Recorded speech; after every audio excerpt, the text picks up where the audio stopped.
Right. Hello, everybody. Welcome to another fantastic episode of the Fifth Dimension live video podcast. I am one of your crazy co-hosts, Matthew J. Haas, and I have my partner in crime on the other side of the uh, video world there. We have Mr. Dave Schumacher. Dave, what's up, buddy? Besides all kinds of internet and network problems, everything else is good. Glad I was able to make it on tonight. Might audio might not sound as good, but I'm here, so that's the best I could be hoped for after this afternoon. Us podcasters know, technicalities very well. They're not supposed to happen, but they do. Yeah, they do. Oh well. Anyway, glad to be Yeah, here. Looking forward to the show. yeah. Yeah. So, folks, we have a great guest tonight. We usually do guests like every other week, but I happen to have a really great guest this week just because he's a fun guy. He's a big part of Island Paranormal Society. He's one of our own from my team. He's a very big personality in the paranormal community itself because he's networked with quite a few well-known prominent figures in the field all over the tri-state and East Coast area. Ron works and collaborates with many paranormal people and enthusiasts and groups such as Unscene Paranormal. He also works with our own production company with Mr. Anthony Simonelli, my other partner in crime, from Seekers Club of the Paranormal. We call it Splitfoot Productions. This guy has also a new web series coming out soon called Paranormality. We'll discuss that a little bit. We'll tell everybody what that's all about. He's with another organization that just came out called Paranormal 13 News. I hope that I have that correct. They will be, I believe, broadcasting on all different types of networks all across the internet, different cable networks. Not sure what the platform they're using, but I'm sure we'll also talk about how you can watch Ron as a reporter. He's a news reporter for Paranormal News, and it's a really big deal for him to be part of that. Um, I mean, he's Mr. Big Personality, Mr. Paranormal Big Personality. So without further ado, Mr. Ron, they call him the Yak Man. The Yak Man, Mr. Ron Yacovetti. Mr. Yacovetti, welcome to the Fifth Dimension live video podcast. Thanks very, very much for having me on. It's I've watched the show. I love the show. Of course, I'm a quite proud member of Island Paranormal Society. And that intro made me mildly interested in me. And normally I wouldn't be, but suddenly I found out that I might be an intriguing guy I should get to know. So I appreciate that. Yeah, how much I love you guys. I just got back. I was with Anthony Simonelli from Seekers Club. I was with Haiti from Unseen, and of course Lourdes Gonzalez from Island Paranormal. We were in York, Pennsylvania. We investigated overnight last night. We slept very little, as you know how that goes. Got back not that long ago, and I went, you know what? I'm gonna be here. This is something I've been looking forward to doing. You know, I go to the movies and they charge me for 3 dimensions. I'm here with the 5th dimension. That's 2 extra dimensions if you're not counting. Yeah. So yeah, I was looking forward to this for a while. I'm kidding, but I was really looking forward to this. So this is really, really cool way to cap off my weekend. This is nice. Yeah, cool. York, Pennsylvania, huh? I used to live in Red Lion, so we were 8 miles from York. My office for work was in York, PA. So we used to spend a lot of time there, and I think you guys were at one of the restaurants or brew houses we used to go to. Yeah, we did. We for some reason, when we go to Pennsylvania to do investigations, we have to really pad the agenda because we go to places and we order like burgers and stuff that there's an industry built around this stuff being delivered fast food, they call it. But for some reason, it takes us like 2 hours to get the food, and we're going, we got plenty of time. We start in 10 minutes, and I've got coleslaw. It kind of reminds me of the time, Ron, when we were way upstate New York going to Wildwood Sanitarium. We did an investigation at Wildwood together, and we asked the the management that oversees Lori, who oversees Wildwood Sanitarium, what's the best place to eat around there. And I believe that was the place where we waited 2 hours and change for food. Yeah, yeah, and that is no exaggeration for humorous effect. I wish it was. Yeah. But now whoever the new chef on the staff that night was, I'm pretty sure we gave him a fast track to retirement. Yeah, yeah. I mean, knowing our luck, she was a brand new waitress and brand new chef in the kitchen, and there was like two people running the whole place, and like I don't think they knew what the heck they were doing, but I think we made the best of it. I mean, we made them laugh. We had a ball of a time. I mean, we made the best of it.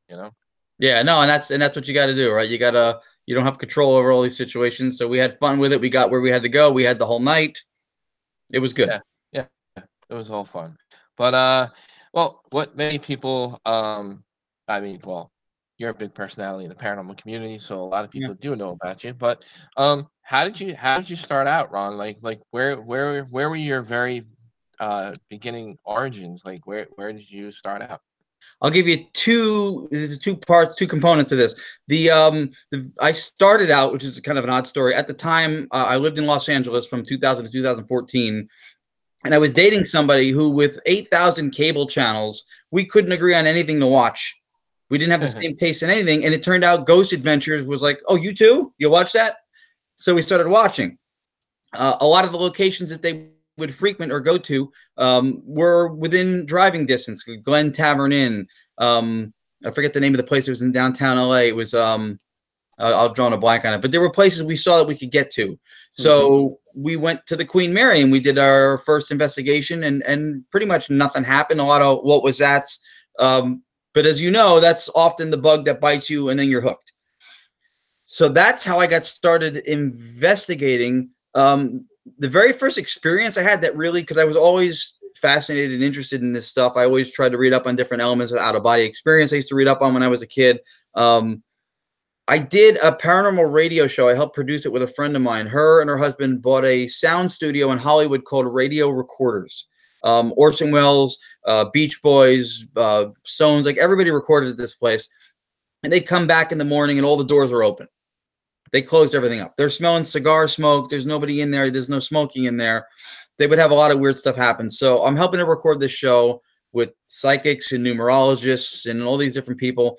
And so at the end of the day, the host magician guy was reading his copy. He's in the soundproof booth, locked up, and he goes, I'm going to read this last piece in my Orson Welles voice. And that was where Orson had done War of the Worlds.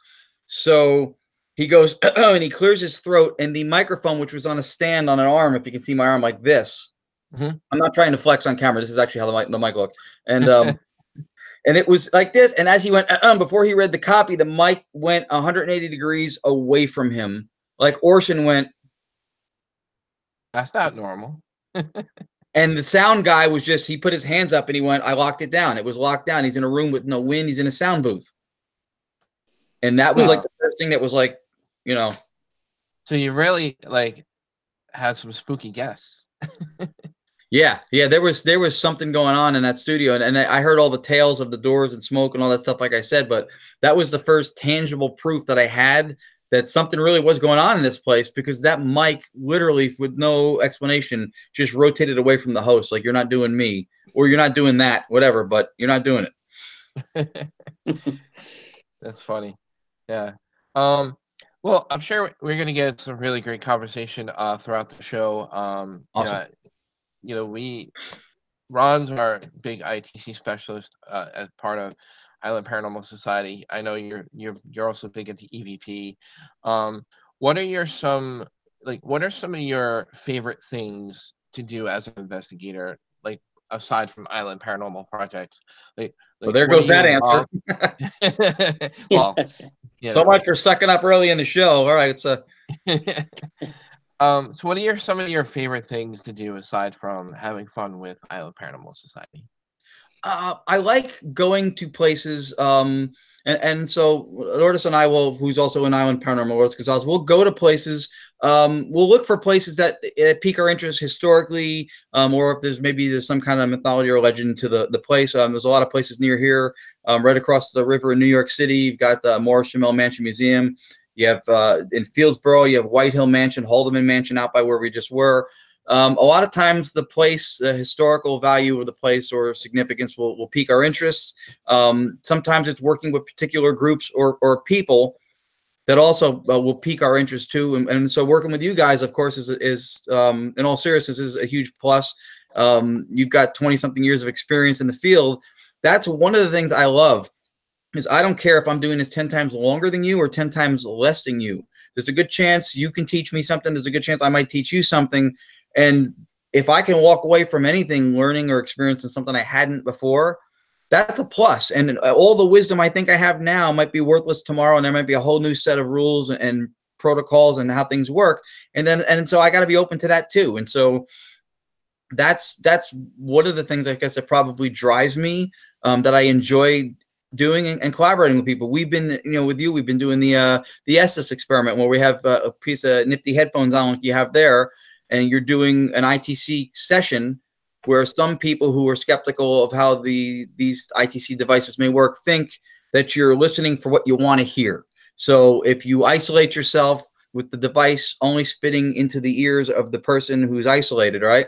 And you're not privy to the questions, you're not hearing what you want to hear, because that precedent hasn't been set. Right. So that kind of stuff I really like doing, because then you're taking stuff, you're taking techniques that you used previously that can work, and you're refining it. You're finding another way to maybe vet the information or the process itself. And then we've had fascinating results. We did the Gansfield experiment with Unscene. And so anytime you can take something like that, that's also something I really like doing, is learning more about what I do know, and learning about, oh, there's a whole bunch of stuff I don't know. How does that work? Yeah, that's the best way to learn. Yeah, you guys just came back from an investigation, from York, Pennsylvania, a speakeasy. You were working with Unscene Paranormal, and you were also working with Seekers Club of the Paranormal with Anthony Simonelli and his gang. How'd it go last night? What were your thoughts of the aftermath, and how'd it go? It went well. It felt like, at least from our perspective, that when we got there were 3 locations we were able to go into. And I felt like the speakeasy, which was the first one, seemed to be the most active. There was one of the guys in Seekers, Joey, got his neck skin, I guess, got pinched or grabbed. I wasn't in the room at the time that had happened. We were scouting the other location, but there was video of him getting out of the chair as if somebody had put a lighter under his buttocks. And so that doesn't usually happen.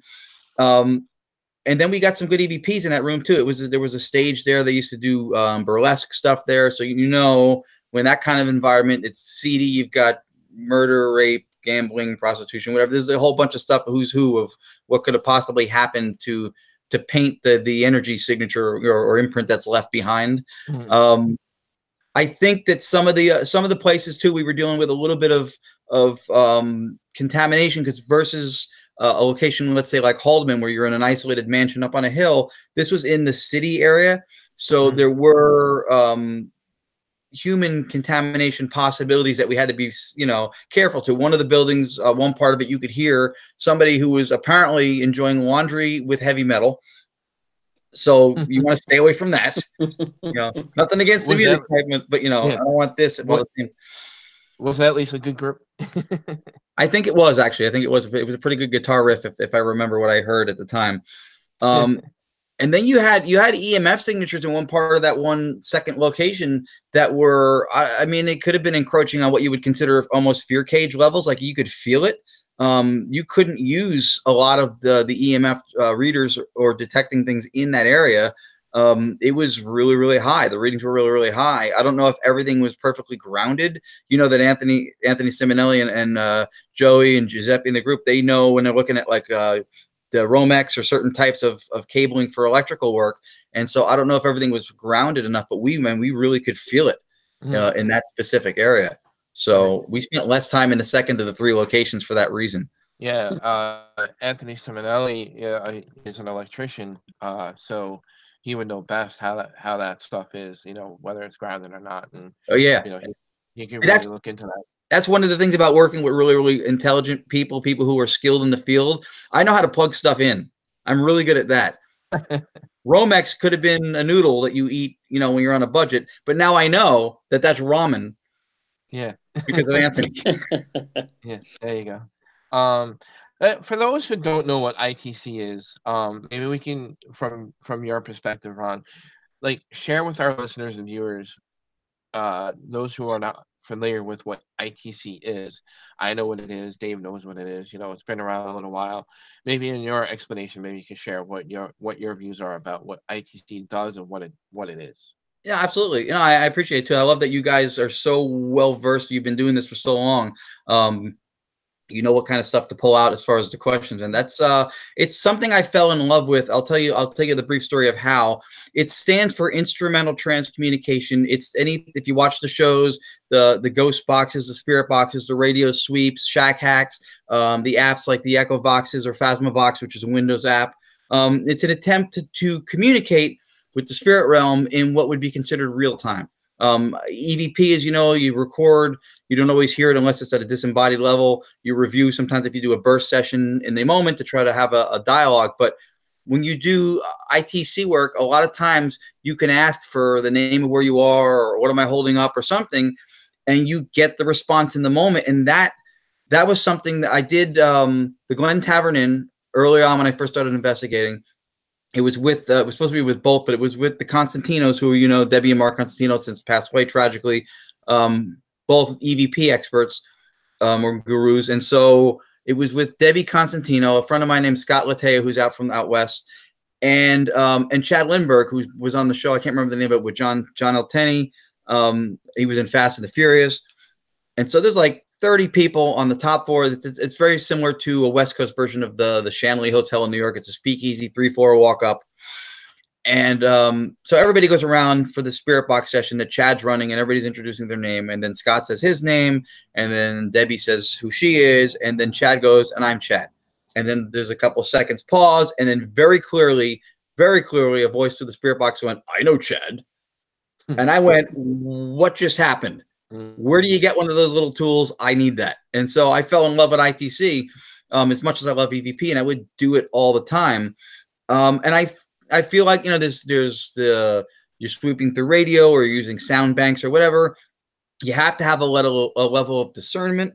You can't assume that everything that comes through is paranormal. I always go on a grading scale that you would use for EVP. With class A, it's unmistakable what you heard. B, you have an idea ballpark wise. C, you wouldn't play it for your dog. And timing and relevance too.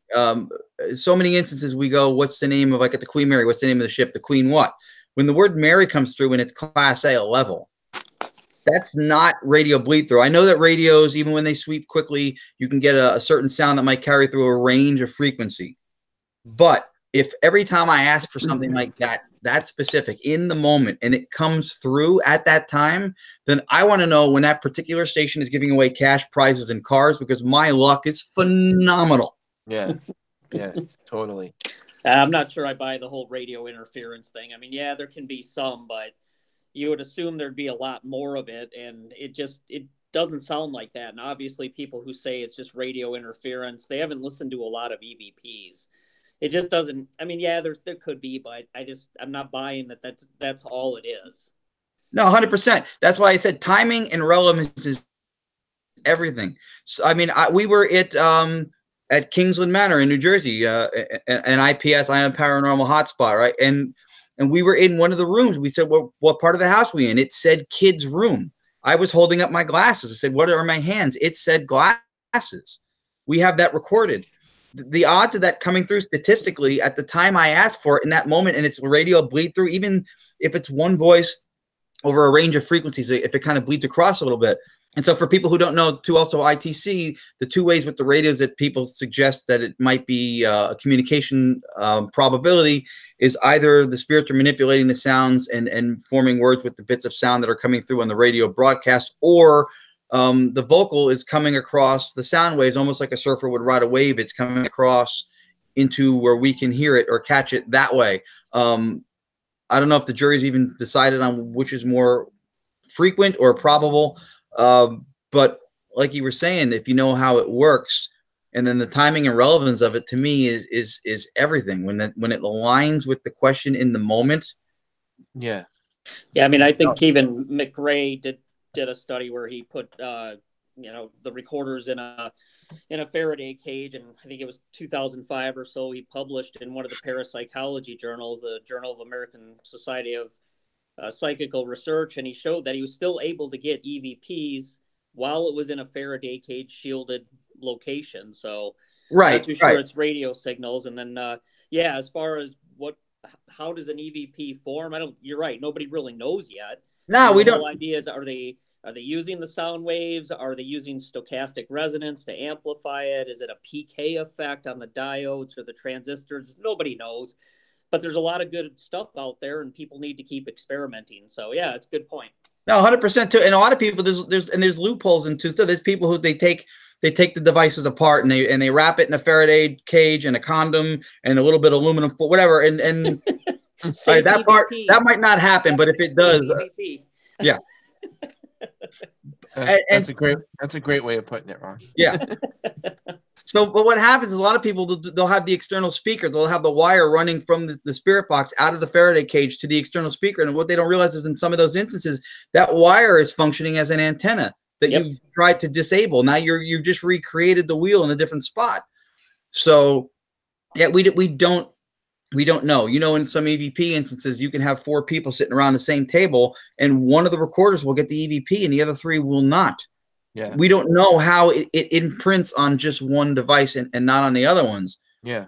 But when those moments happen, we were outside the one barn by the Gettysburg Ghost Exchange, and we asked a question, if you're military, what was your rank? And we get the word captain. There's nobody around for miles. I'm out by a barn outdoors. Yeah. So, we don't know how it happens, but the phenomenon's real. And that's the thing, I guess, that's the main thing, is that the phenomenon's real. We don't know if it's interdimensional, if it's spiritual, if extraterrestrial. We don't know 100% if is it jinn. We don't know 100%, but the phenomenon's real. Mm-hmm. Yeah. I mean, we were doing the Estes experiment at Kingsland Manor in Nutley, New Jersey a few times. But the one time which I found really, really fascinating, and how intelligent some of the responses we were getting on 2 different tablets that were running, 2 different headsets, and people are not being contaminated by what they're hearing as far as questions. And the grandfather clock strikes midnight, and one of the questions was, what time did the clock strike? What time was the clock? And you hear 12. You hear the number 12, like, loud and clear. And we I'm sorry, but that's not a radio. The timing of a radio frequency answering your question to the grandfather, the grandfather clock striking at midnight. Come on. Right. And that's my point, where you have to look at the timing and relevance of what you got. Plus the person's in isolation. The problem also with the other thing is that people go, and this is what the Estes experiment does, is it takes the person who, and when we do that experiment, it's 95% or better clarity what the words are, or we don't speak them. Mm-hmm. When we do, we're not privy to the question. We don't know what was asked, so we're not being influenced by it. But that's one of the things that people say, is it's pareidolia. You're hearing what you want to hear. Does that happen? Yes, I'm sure it does. The loophole with that being the debunker who is dedicated to debunking, the loophole in the agenda for that is that they never explain the gap. And what I mean by gap is that every time I ask a question in an ITC session, every time, I know what I want to hear, or I know what I'm looking for. So if it's pareidolia that time, what about the other 99 times I asked a question, I didn't get something? What explains, why is it only happening some of those times? How do you explain the gap between the hits and the misses? I'm not saying it doesn't happen, but I'm saying is that people who create doubt use the word debunk. You've given an alternate explanation. You've given a reasonable or rational possibility, and not to have a lack of alacrity towards resolving things rationally. Certainly, if you can, you should. But I don't think that they do that to the extent that they think they do. And they go, oh, it's debunked because I said it could have been the air conditioner. It could have been. Yeah, it could. I mean, we don't know. It also could have been the Keebler elves. I have their product. It's reasonable. They may have shown up. Yeah. So Ron, why don't you explain a little bit more about what the Estes method is and the Gansfeld? Because it's relatively, I think, somewhat new in the paranormal community. In the parapsychological community, everybody has known what the Gansfeld is since the 60s and 70s. But maybe you could explain a little bit more for our audience on what it is. Yeah, no, absolutely. Again, so this is one of those things that's rooted in when I talked about how you get to work with some really incredibly cool and brilliant people. There's a gentleman in the Northeast, Tim Weisberg. I think a post that he had. The Estes experiment was born in Estes, Colorado, at the Stanley Hotel. The famous about the Shining movie was inspired by that place. And so, and what it's an ITC experiment where you use a spirit box or one of the apps like Echovox. The person's noise reduction headphones, they're in isolation, and as the device gives communications into the headphones directly, the person, and then we came up with this 95%, so it's got to be in a Class A level or better. If the word's clear, you speak it. Like the instance Matt said when we heard 12, or that was very clear, and so it was spoken. You're not privy or able to listen to the people asking the questions. So when you give answers, and if it aligns with the question, you have no way to know that. So you're taking the hearing what you want to hear, the pareidolia part out of it, because you're only just randomly hearing what comes through the headphones on the device. At Kingsland, it's even more intense because we're in a root cellar. And if you don't know what that is, and I didn't until I went there, you're in a hole. There's a door on the floor of the basement. So I'm pretty sure it's like right above Hades is the root cellar. You open the door in the basement floor, and you're locked in this little spot. You don't have maybe a red flashlight. You have no visibility. You have no audible connection to the people outside of the hole, and you're just saying what's coming through the headphones. The purpose of it again is to remove the influence of knowing the question and looking for the answer in the audio that the device is giving to you, be it an app or a box. The Gansfeld experiment, and this is newer to me. Again, this is the ladies at Unscene, Taz and Haiti, who brought this to some of the stuff we had done with them. We would have somebody in isolation. They have a blindfold on. They have a red light that's hitting them from the front.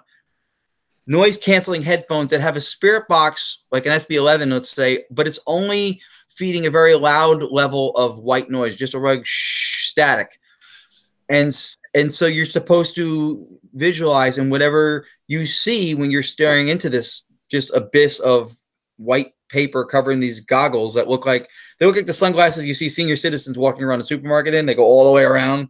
It's like I know I have a anyway. So it's those things, and they're all papered up and covered, and you have this red light hitting you, and you get the noise in your ears. And so we've done some of those before, and you work on remote viewing also. Like we have a paper with pictures, and we'll draw something, and then see if the person who's on the other side of the building in isolation gets anything close to, or they nail it on the head. And we've had instances like one time with Lourdes Gonzalez, I drew a car, and then I drew a line under it to say, all right, that drawing's done. She didn't get it. I'm going to go to the next one, just to separate it on the page. And as soon as I did that, she said something about a car on the road. I'm paraphrasing on the words, but it was very close. And we were like, what? She nailed it. So that's, again, we're trying to test you're saying the PK aspects of it, the remote viewing aspects of it. We're trying to see if there's part of how the mind can work within the environment and not just paranormal stuff being brought in, through communications or attempts to, to reach out. Yeah, very cool. I love the experiments. I love how they're being conducted. I believe you guys are conducting them very well. The results you guys are getting are phenomenal. Great job by Unscene Paranormal. I gotta give credit where credit's due to all you guys for doing that. It's a great way of learning and teaching others too how they can replicate it and how it's done. The video that you guys are putting out there for it, I think you guys should keep that up because others will want to, just keep doing it more. And the more and more you get it out there, the more others can perfect it. And if others can perfect it and get better results, even the better.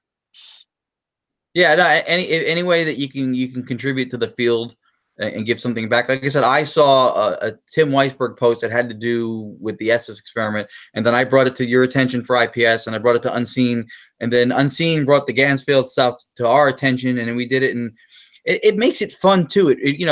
This whole thing, you're part of a team, you're part of a group, you have a group of friends, whatever, how you do this stuff.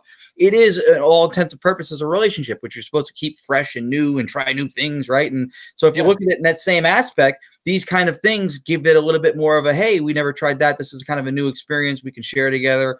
And then everybody kind of learns a little bit more about how stuff works, how stuff shouldn't work. We make our mistakes. We've misinterpreted evidence before, like anybody else. And then you take those moments and you build off of that. Yeah, exactly. So, my next question is, as far as your current projects, I know you're involved in a lot of things, Ron. But I know one of your biggest things is Paranormal 13 News and your own web series that you have in current production, Paranormality. I think I said that correctly. You did. It's kind of like one of those tongue twisters. You don't want to say it. I don't think you can say it like 5 times really fast. Yeah, no, I've had a few people that I know shy away from the title too. So Paranormal 13 News is in its second season now. It's going into a third at some point. It's newer to me, my involvement in it. I had seen something. So a woman who's really, really upbeat, very positive, very smart, intelligent, business savvy lady named Kadrolsha Ona. And what she's doing is she's got a team of reporters. And so we're getting stories that are, I guess, picked by Hot Rock TV, which is one of the networks involved. And they're giving us the stories, and then we film our segments and stuff. And so they're supposed to be in airports, maybe on planes, Roku, Amazon, Apple TV, kind of Comcast, DirecTV, and Dish Network. So it's still, for me, newer, unrolling, because I came on for the second season. So the scope of how far that stuff reaches out and the impact it has, I still get to see, because my stuff has been shot. But it hasn't been aired, I guess, or released yet. But from my look at the cross section of the whole thing, from before I got involved to now, it does appear to be an endeavor that she's taken off the ground quite well and been able to grow. So I'm enthused. I'm excited to be a part of it. Any opportunity to have my mug on camera, talking and doing stuff that I like to do. It's something I enjoy. It's probably the only thing in life that I feel like I might be good at.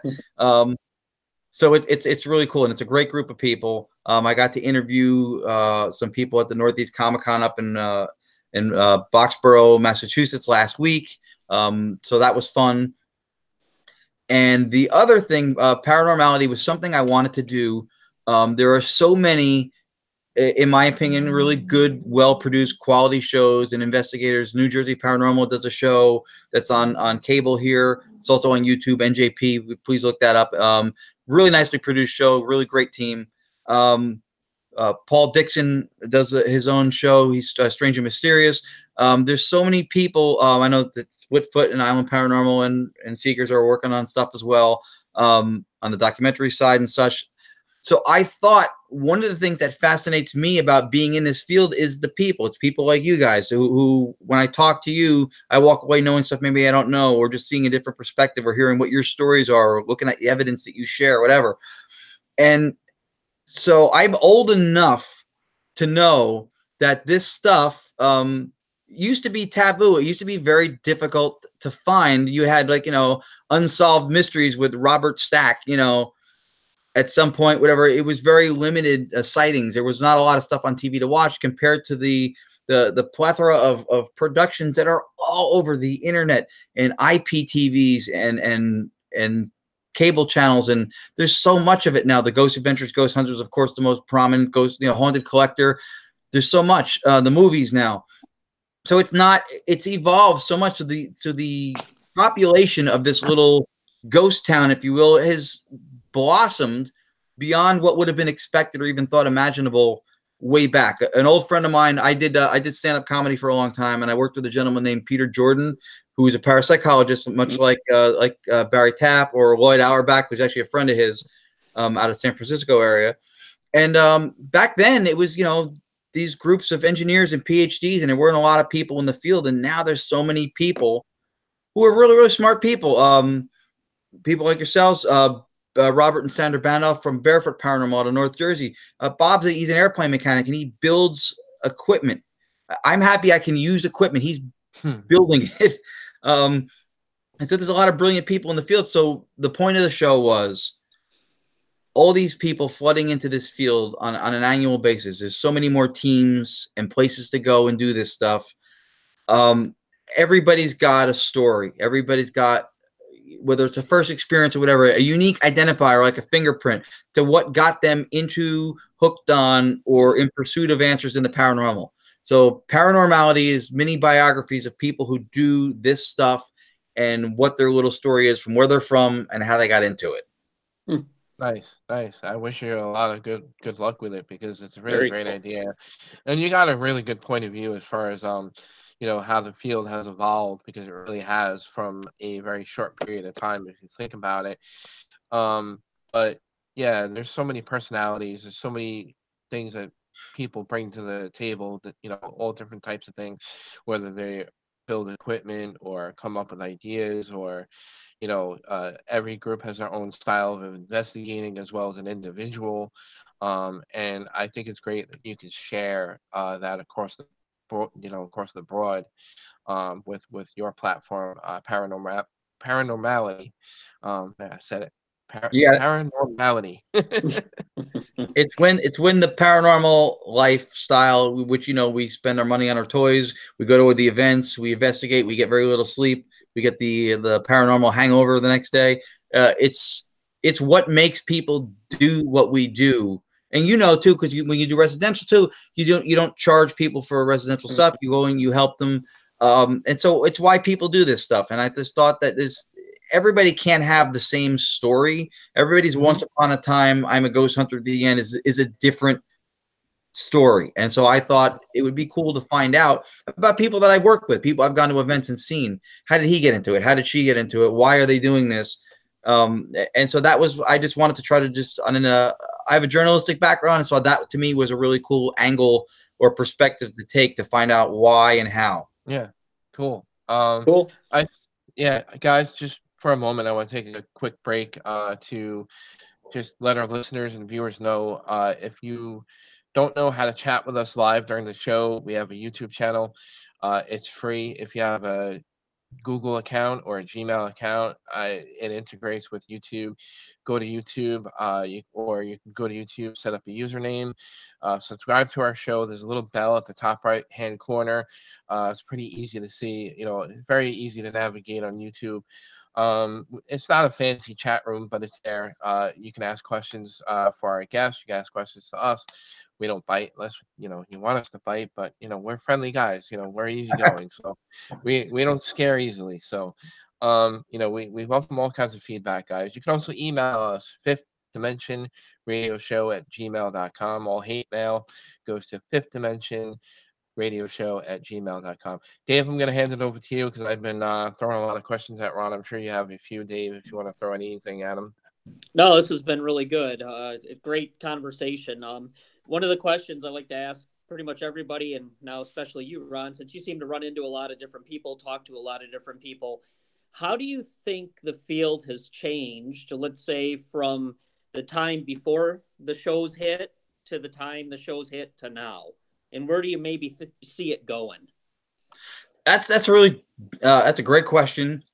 Hindsight wise, from where it's come, it's interesting because my perspective, the platform from which I pontificate on this would be different on the history part of it, because I mentioned Peter Jordan, so I have a certain perspective of where it came from talking to people and knowing people like him before I was doing anything in this field.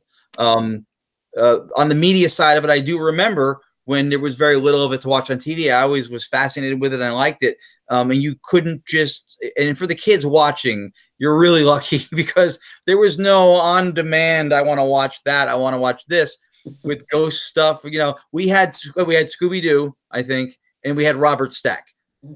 Yep. And then sightings or whatever. So from that perspective, I think when it went mainstream with a lot of the shows, obviously that ice was pretty much broken by Ghost Hunters, and then other shows like Ghost Adventures and A Haunted Collector and stuff. And those shows, I think, just put it on steroids. I think they blew it out and made it even bigger.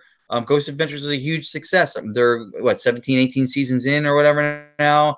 And then you have these people who go to the Paracons and stuff and speak, and people flood in from everywhere, locally or whatever, to see them and talk to them.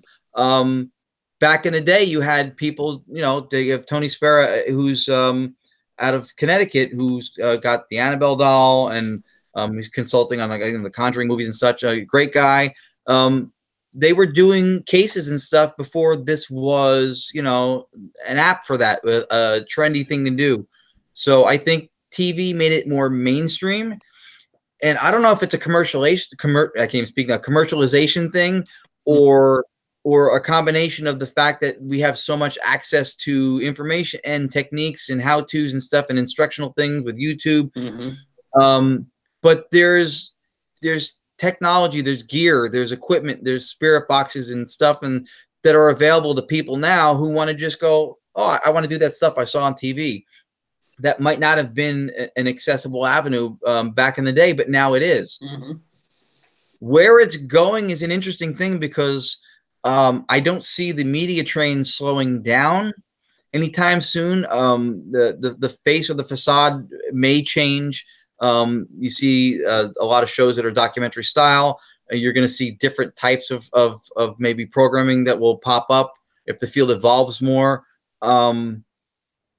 It's hard to say where it's going. I mean, it may plateau and peak at some point. I've been involved in industries before. Comedy throughout the 80s and 90s was huge. You could do a stand-up comedy show at a 7-Eleven on a Tuesday night and sell it out, because this phenomenon was like, what? I can see this stuff live, and people would show up. Eventually, it became saturated and it kind of burned out, and then it scaled down. There was a point when there was more comedy work than there were comedians to fill it. So the people doing it were making great money. You had bigger supply, actually bigger demand, less supply as far as the talent side goes. That could be something that maybe happens to the field. You know, you have tons and tons of shows. Maybe it'll scale down. I worked in broadcasting in mixed martial arts and boxing and the cage fighting, similar to the UFC, but I didn't work for them. And so this was an underground sport. This was something that you almost couldn't even be on pay-per-view because it was so brutal. It became commercialized. The Ultimate Fighter on FX became something that kind of broke the ice. Now the sport became everywhere. It's the fastest growing sport in the world. It's on different channels now. There's different promotions and people running it. ESPN, Sports Illustrated, Fox Sports, people who wouldn't touch it before are now covering it, broadcasting it now. So again, this is something that was not pretty much taboo, not mainstream at all. Went mainstream. The comedy one went a little further past that point, and then it kind of trailed off. So I'm curious myself to see. I don't want to pretend to know where it's going to go, but right now it does not seem to be slowing down. Yeah, you made an interesting comment that I'd like to kind of circle back to. Talking about how in comedy, it's saturated and it can become a little watered down. And I think one of the things that's, for those of us who have done this well before the show started, before the mass interest and uprising in the field started, you seem to get relatively few but high quality cases, let's say cases to work on. And then after the shows hit and the explosion of all the groups, it seemed like there was a real watering down of the number of cases, mainly because there were so many groups out there willing just to, run out and see people, and the quality of those cases. So I think that, to me, that's at least one negative impact that I've seen, considering I'd been doing it well before the shows really hit and the popularity. So I want to, I just real quick, I want to agree with Dave also. I agree. Yeah. I was going to say that two things factor into this from a logistics side of this as a field of study, right? For one, the people who come into it new, and this is something I'm speaking to from actual experience, because when I came into comedy, Peter Jordan, the parapsychologist, was also a stand-up comic. So one of the things that you have to do when you come into this new, you don't have to love or hate the people who have pioneered or who have paved the way, who were there first. But you have to be aware of them. You have to at least be some level of familiarity with their work, and you have to respect that, because those are the shoulders that you're standing on when you're declaring yourself to be this glorious next coming in the field or whatever it is, or you're on a show or something. Those people came first. Those people made it possible. That's the one thing. You have to have that level of respect. And for two, this is something I saw in the comedy industry when there was so much work to be had that the supply of talent was stretched thin. Yep. What happened a lot was that people would offer to go in and headline a club before they were at an experience level that would be normally during a regular, not booming economy time in that field. During a normal time, they wouldn't have been considered a headliner by experience of years and style and their savvy and comfort level, whatever. But they're selling themselves as a headliner now because there's so much work out there, and they're undercutting the price of the normal headliner. That guy will do it for $2,000 for the weekend. I'll do it for $1,200, or I'll do it for $800, whatever. I'll do it for free. And then you saw what you're saying, the watering down by people who were jumping in ahead of where they were supposed to be. And then so there's another possibility where you can see it almost erode itself from the inside. Yep. And boy, Peter Jordan, that brings back memories. When I was an undergraduate at Northern Illinois University out in DeKalb, Illinois, he came for Halloween and gave a talk, and it must have been my sophomore year maybe. And there must have been 300-400 people packed into that student center auditorium. And the guy was probably, I liked it because of the science part, and he had some good case studies, but the comedy value of it was just great as well. So yeah. I remember Peter, he's great. And Lloyd Auerbach, I've taken some of his classes, and we actually had him out to Wisconsin one time to speak at a conference. So we got to spend a couple days with him. But yeah, that's kind of the old school crop of parapsychology that's moved into ghost hunting. And now it seems like it's been handed off to kind of the TV celebrity. Yeah. And so I know Lloyd is still involved. I don't know to what degree, but when I moved back from Los Angeles to New Jersey about 5 years ago, I had dinner with Peter and his wife. And he knew I had gotten into this stuff when I lived out there. We talked a little bit, and we had talked about maybe collaborating on a case or at some point investigation. But then he since kind of had stepped away from it. I feel like, and this is another part where you get a little bit of a watering down and a little bit of the talent pool almost damaging itself, is I feel like because he was part of this field when it was just the engineers and the PhDs, that now that, anybody can go out and order a bunch of stuff on Amazon or eBay or whatever, or ghost stores and buy their stuff and go out and they're investigators. I feel like that's taken something away from it in his eyes. And I feel like he's kind of pulled back and he's not really involved anymore. I've not been able to get in touch with him to do something anymore after we had the discussion. And to me, that's kind of a tragedy or a sin, because this is somebody who's got all that wealth of experience, and he knows how to be entertaining.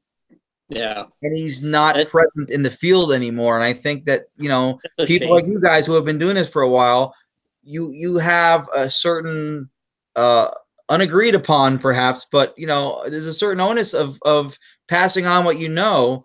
You can't look at the younger generations coming into this and go, oh, they're just idiots. Look what they're doing. They don't know, and not be willing to share what you know because you guys have that kind of experience. I think the field loses out when people like Peter retreat and go, you know what? Too mainstream for me. I don't want to be a part of this. So we need you now more than ever. Yeah, no, I agree with that 100%. That's a really great point. We need those people to stay in the field, and especially somebody like that who knows his stuff, science-based but very entertaining. That's a real hard thing to pull off, is to communicate the science of it but make it very entertaining. So yeah, losing somebody like him, that's a shame. So keep working on him. I'm trying. He's a brilliant guy. He's a really smart guy, and man, he was funny. He was so funny. We had a couple of paranormal conversations when I first moved back to the East Coast, and then after that, it's hard to, it might be easier to get the Pope on a phone call now than to get Pete. But man, yeah, it'd be great to get him involved. Not the Pope, Peter. It would be great to get him involved. It would be great to get the Pope on too. Yeah, perhaps. But he can't wear that hat in an investigation. That's where you draw the line. Yeah, exactly. Um, well, my next question is for you, Ron. What are like you've probably mentioned a couple of them already, like Peter.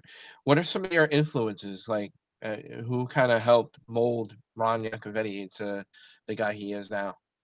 Ah, on a personal side, my father will always be the prototype for the type of person I would like to be.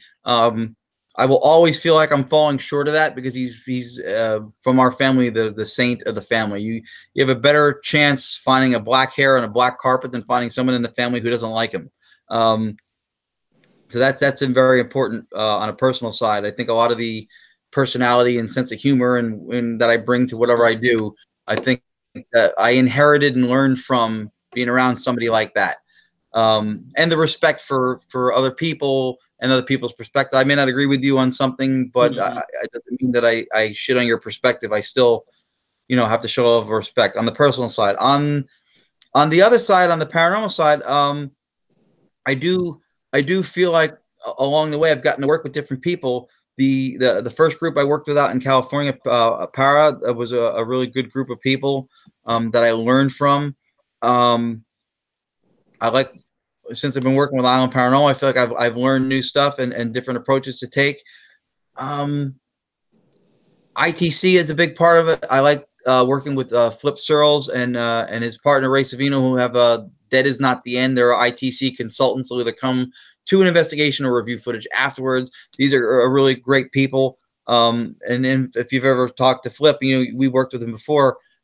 You can't work with that guy and not both do it right and have fun. He's a huge clown, something I know about, but he's very knowledgeable too, and he's fun to work with.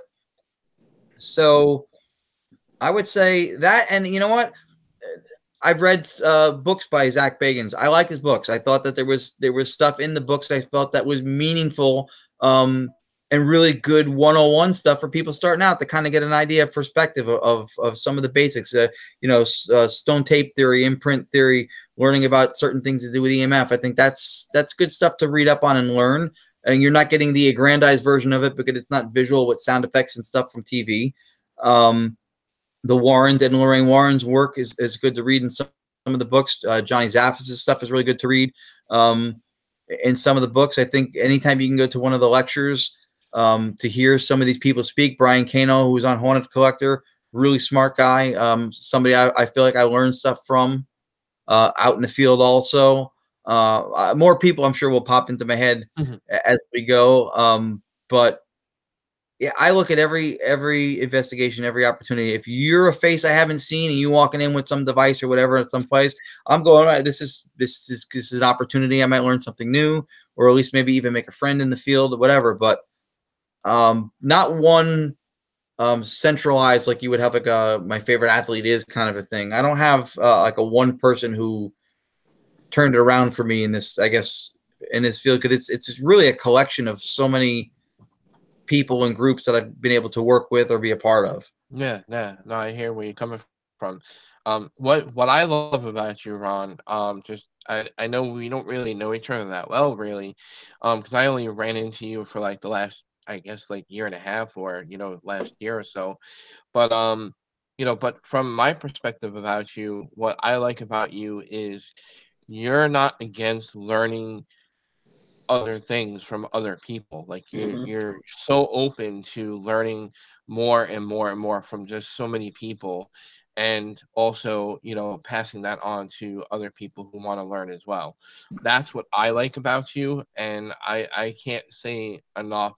And really, just pat yourself on the back for being that kind of person, because I don't think you could work with such a better person like that, because you're just so willing to take that all in without like saturating with a conflict of personality. It's like you kind of stay neutral in a way also, and I like that about you as well. No, I appreciate that. I don't you're not going to agree with everybody, right? So I'm not about knocking people. I think one of the things in the field, like I was saying before, is I think people speak beyond the level of certainty that they have. Oh, that's not real. That's hoax. They're making that up. That's not real footage. Whatever. You don't know. you can create doubt, and that's fine, and you can be skeptical, and that's fine. But I don't have an agenda. I don't have an agenda. I think, you know, I like to investigate. I'm an investigator. I'm not a skeptic. I'm not a believer. I have skepticism. I have an open mind, and I believe that there's so much stuff that happens in this field that's involved that I don't know. The perspective or point of view that you complimented, and I really appreciate it. If you don't come out of the gate that way, you don't come out of the gate, right? When I get into this field and I started reading a book or watching a TV show, I didn't know anything. I didn't know what EMF was any different than KFC. I know one of them makes chicken. I don't know which one it is, right? I do know now. But that's how you get off the ground in anything. So I think the problem is, and then maybe this is a personal thing, maybe with some people it's egos, or maybe it's a control thing or whatever, but that's how you come out of the gate. Everybody who does this, every group you work with or individual who does this, at some point did not know anything. Now they know something. They know more something than yesterday. Tomorrow they're going to know more than that. I don't know at what point you abandon that mantra or that approach to doing this. There's always more you could learn. And you know what? And if you know everything, then be at that pinnacle of knowing everything while still looking just to make sure there isn't anything else.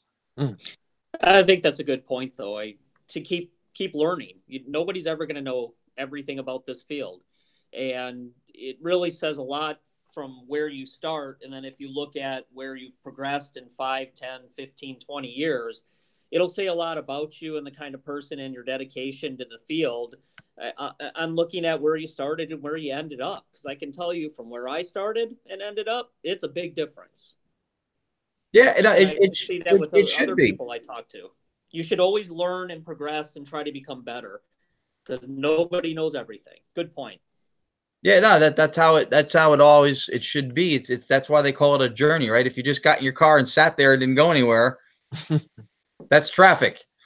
You know, and that drives me nuts. Damn. Yeah. But that's to me how it should be, you know. And you know what? Yeah, I'm not trying to be Hallmark card altruistic and going every time I do everything I learn something new. It may be sometimes I walk away from an event. I know what I got there. I don't walk away with anything new. But there's no way to know ahead of time, and so you just have to be open to that, and then see, you know, and see where each investigation or encounter goes. Yep. Yeah. Good point. Yeah. I can't believe we're getting down to the bottom of the show here. I want to make sure, Ron, that you can tell our listeners and viewers how to contact you. What are some of your upcoming projects are? What can they look forward to in the upcoming events that you're attending, or you know, if there's anything you'd like to share to our listeners and viewers right now, go at it. No, I appreciate it. Well, hopefully in the next coming months, we'll be fast tracking a little bit more with the paranormality. We've got a few shows in the can. The editing has begun on some of it. Some of the people involved with the production side of it are engaged now with bringing a child into the world, and so which is I'm a parent, so I get it, and so we're just kind of restructuring on the production side. So we got a little bit slowed down, but that will be moving forward. Hopefully, I'll have more specifics soon with Paranormal 13 News. I know that, like I said, that the DirecTV and Dish Network, Hot Rock TV, there's a lot of really, really well-established players involved. I'm waiting for specifics, like I said, on where it's going, but it looks like it's going to be a really exciting ride. I'm definitely thrilled and honored to be part of it. And then, of course, through Splitfoot Productions, working with both Island Paranormal and Seekers Club, also out of New York. We'll have some stuff. We'll be shooting some stuff, and I'll be doing some, I guess voice work and maybe some interviewing and stuff. And that's the main focus right now. And then hopefully, you know, anything else comes out, I'm open to, you know, to more opportunities, especially if it's on the broadcast side. I love to be able to do this kind of stuff. So I really appreciate this opportunity too, when people have such a passion for the field and they put the time and effort you guys do into these shows. To be a guest on it is in all seriousness, it's an honor to do this. So I appreciate it. No, we appreciate, same in return. I mean, it's our honor for having you on our show. I mean, you're the guest, so hopefully we were gracious hosts. Always. Yeah. Oh no, Yeah. I encourage people Yeah. to keep continuing to watch and support the shows too, because this is one of those platforms. We all talked about learning for the last hour. This is one of those places where you can do that too. You have different perspectives and techniques. We talked about a few of those that you can learn. Maybe you didn't know about Gansfeld or Estes experiments, but you like this ghost box stuff on TV. Now you know, and there's different things that you can do. So this is a learning platform, and so I hope that people continue to support and show up for these shows too. Yeah, and that's what the fifth dimension is really all about. Also, for those who are new listeners to our show or viewers, I keep forgetting we're on video. So I've been doing radio podcasts for so many years. I forget I'm on video sometimes. So I forget what I'm doing in front of the screen or in front of the camera. So, um, but yeah, our platform is going to be offering various subjects. Because to me, the word paranormal doesn't just pertain to ghosts and hauntings and stuff like that. We're going to be discussing UFOs, mysteries, science, history. There's cryptozoology, Bigfoot, aliens, all those types of stuff. I just recently contacted, modern day Indiana Jones, Dr. Zai Huaz, who I've had on a past show of mine. We had him on one of my past shows a few years back. I'm hoping he could be a guest and set my second invitation to be on our show here at Fifth Dimension live video podcast. And it's people like you that keep our shows going. So we're happy to have you on our show, and the gratitude is just endless as far as that. So No, I appreciate it. I love the broad cross section of unexplained that you'll talk about, not just the ghosts and poltergeists and paranormal and stuff, and the some of the stuff I've been reading up now, fascinating. The jinn, which is where the word genie comes from, or even the origin of the word genius comes from. That stuff is fascinating. UFO stuff, ancient Egyptology stuff. I've done a lot of reading up on is fascinating. And then the thing to remember with so many of these things is that these experiences that people have with the supernatural or the jinn stuff or the UFO stuff, the experiences are real. What's at the root of these things? A lot of times we don't know. I was telling the story the other day. Like there was somebody I was working with who was very skeptical about everything, and I took a piece of paper and I balled it up real tight and I whizzed it past their head. And they go, "What was that?" Ah, that was a UFO. It was an object. It was unidentified, and it was flying. So I don't know that little green men or people from other planets or realms or dimensions. I can't prove that they're real, but there are things that are unidentified, and they are flying, and they are objects. And so it's the what it is that we're looking for answers on. No, that's a really good point. Trying to dismiss it because it's just, as a lot of skeptics will say, they're all anecdotes, they're just stories, and there's nothing to it. There's no physical basis behind it. That to me, that doesn't that not knowing what it is right now doesn't matter. It's the fact that people are having experiences, and they've been having them for thousands of years. So there's obviously something to it. What it turns out to be, who knows? But it's still interesting to look at it. No, absolutely. That's why it's a field of study. The debate between the belief and the skeptical side still rages on, or this would be over with by now, and everything. It's all explained. Take it off TV. My favorite quote from the late great psychic medium Peter James, who was headquartered out of the Queen Mary for a number of years, and for the most part, I may be slightly off in the wording. He said for the believer, no evidence is necessary. For the skeptic, no evidence will do. And so that speaks to extremism, which we know in other forums and platforms is not a really good thing to be doing. So in this field, I think the same thing applies. I think if you're not open, if you're not somewhere in the middle between the extremes of this is all caca, and that's Spanish for caca, or this stuff is all legit and real, if you're somewhere in between, you're good. And if you're looking for what's real in amongst that, that's I think where if you're a legit investigator or even curious, that's where you should be. Yeah. Yep. Just real brief, Ron, before we end the show. I always ask this of all of our guests, especially those who pertain to the paranormal community. What would be your best advice for newcomers and those with experience, what would be your brief advice for people in the paranormal? Honestly, have fun, because when you enjoy something, if you have a passion for it enough to start it, you'll enjoy it more. If you've ever been in a classroom setting, and we talked briefly, right, Dave and I agreed on the Peter Jordan thing, when he would be able to be wise and knowledgeable, but entertaining. When Yep. you enjoy the consumption of something, you enjoy it more. You get more from it. If there's 100% of value there, you may get 95%, except maybe instead of drifting off and taking away 80% of what you could have had. Have fun and continue to either learn or experience or watch the shows and the radio shows and the podcast shows, but find a way to enjoy it, because ultimately this is something that, a lot of us who do it by choice. We do it out of a passion or a curiosity or both. Mm-hmm. And put back out there support for the other people who are doing it. I think I'm against drama by people who cause drama. I think it's just, I think it's run its course. If you can say something, you guys have been talking to me for an hour. I'm a very chatty person, if you probably already found out. Are there people in the field that I may not agree with, or even personally have an adoration or a love for? Yeah, of course. I'm a human being. I haven't named or spent any time on any of that stuff, because I don't believe that that's what we should be putting out and doing.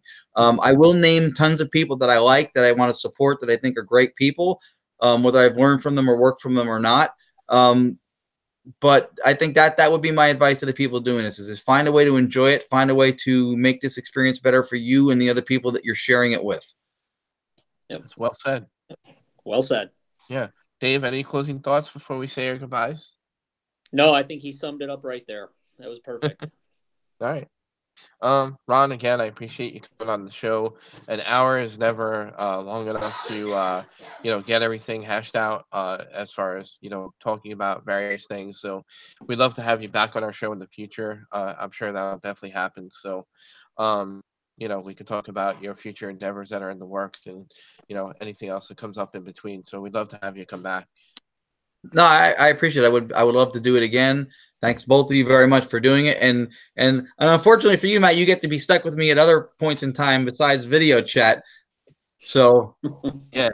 Yeah, no, I can't wait to see you guys next weekend. Yeah, we have our filming projects coming up next weekend, where we get to travel 6 hours and change all the way upstate New York, and and like Ron said, but it's all about having fun. So we're gonna have fun doing it.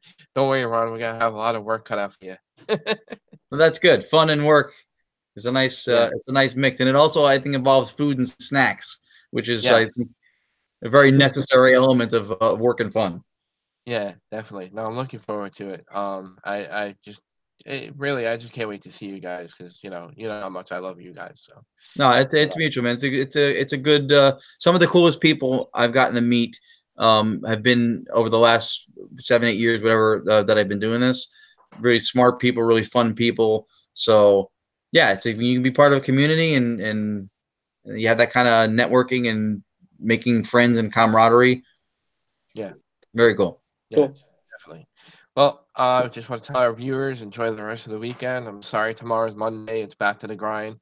For some, for some maybe not, but if not, hey, you know, we all got to work for a living. So, enjoy The Walking Dead. If you're a Walking Dead fan, that's on tonight. So, I think the season finale is coming up soon. So I'm not sure about that. How many episodes we got left of that? But once again, you guys can listen to our episodes on YouTube.